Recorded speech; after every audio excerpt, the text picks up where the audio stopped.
Oh, hi there, everybody. After watching my last review, and I had a hard time trying to get out of my British accent. Sometimes when I stick with my British accent, I get stuck, and it's kind of hard to get back to my normal accent, because this is my true accent. Anyway, thank you, ladies and gentlemen, for waiting this long. This is going to be my third and final story of the Alan Moore trilogy. And of course, this last movie I'm going to reveal to you today is one of the movies that was based from Alan Moore's comics. And it's called League of Extraordinary Gentlemen. Now, I know some people say they didn't like it and all, and some people say it's because they added another character in this. And of course, if you don't know what I'm talking about, League of Extraordinary Gentlemen, well, let me tell you. Back in the Victorian time, when Queen Victoria was the Queen of England, there were a lot of characters in the Victorian time from storybooks that we all remember, like Alan Quatermain, the Great White Hunter, or Captain Nemo, the underwater ship captain, Dr. Jekyll and Mr. Hyde. You know, Dr. Jekyll, who's a nice, kind gentleman doctor who drinks a potion and all of a sudden turns into a sinister man named Mr. Hyde. Dorian Gray, the guy who sell his soul to the devil for immortality, and all of a sudden he's all young and good looking and immortal, still looking all young and good looking, while his portrait is aging and getting uglier and uglier. And of course, and also the Invisible Man, the scientist who thought he could become invisible and drinks a potion, and all of a sudden his entire body becomes invisible. Nobody cannot see him. And of course, the potion caused him to be a madman and think he can rule the world with his invisibility. And of course, Mina Harker, the girl who was the victim in the story Dracula. And of course, some people thought, would it be interesting if all those characters team up together to be a group of a new league? And of course, Alan Moore created the comic, and of course this is the movie I got here. League of Extraordinary Gentlemen.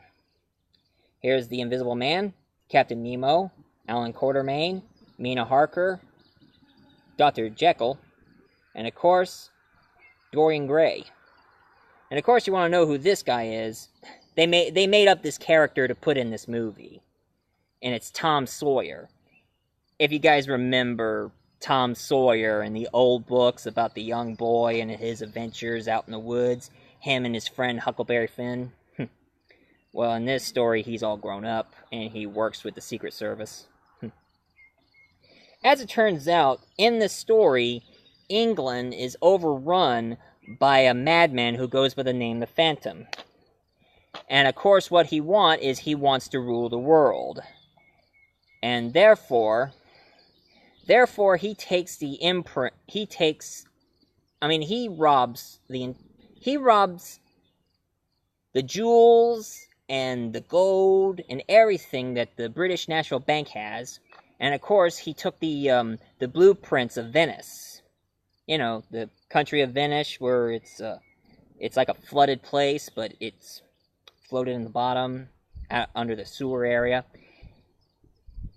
Anyway, in the story, the Phantom wanted to make profits in order to rule the world. So now there's a guy who goes by the name of M, kind of like James Bond, and he sent all these Victorian characters together to be a member called the League of Extraordinary Gentlemen. And of course, Sean Connery is in the movie as Alan Quatermain.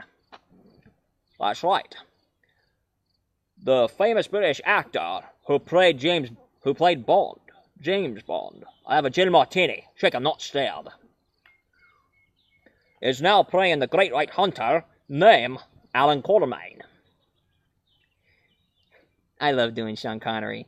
Actually, that's my first impression I ever did, before I did the Looney Tunes and all.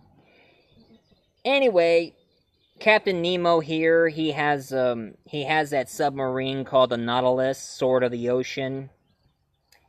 And, heck, my grandma didn't like the look of Mr. Hyde in this movie.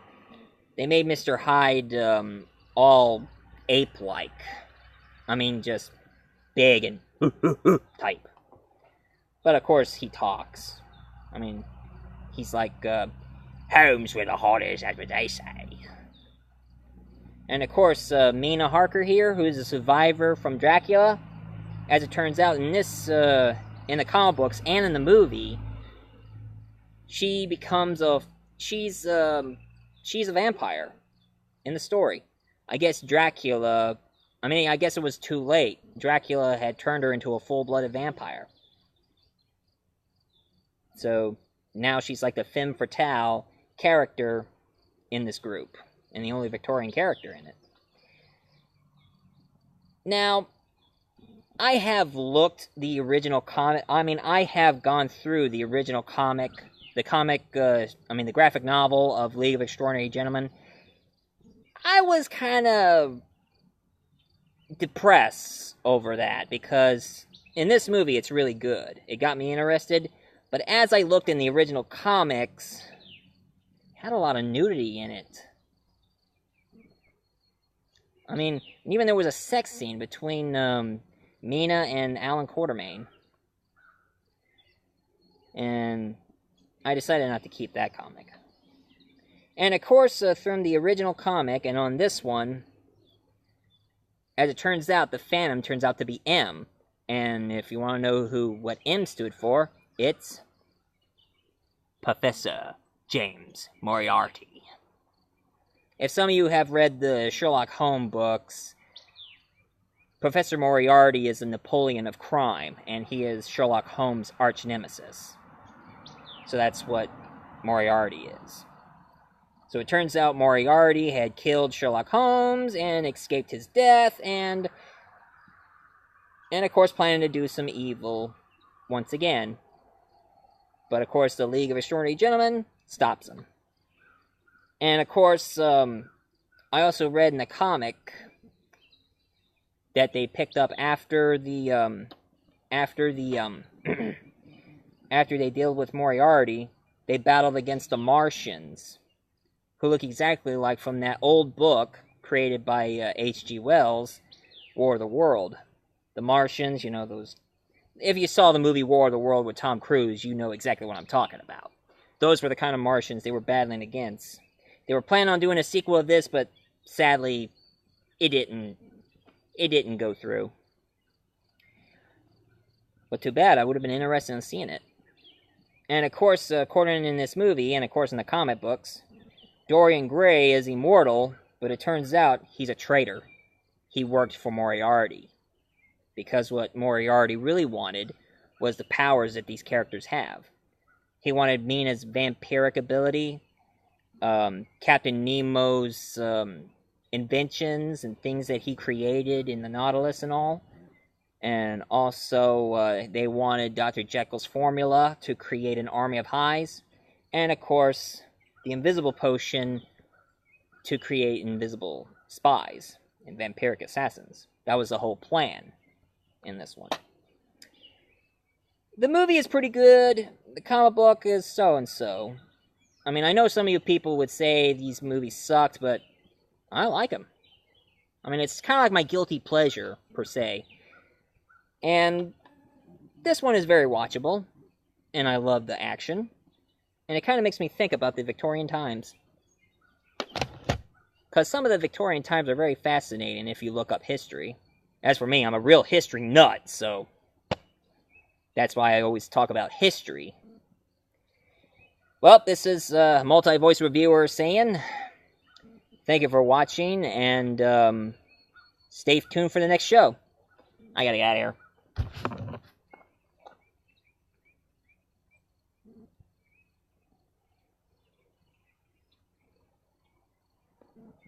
Wait a minute. Multi-Voice Reviewer, wait a minute.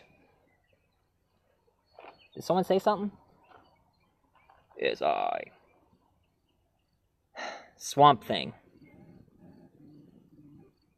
Yes, it is I.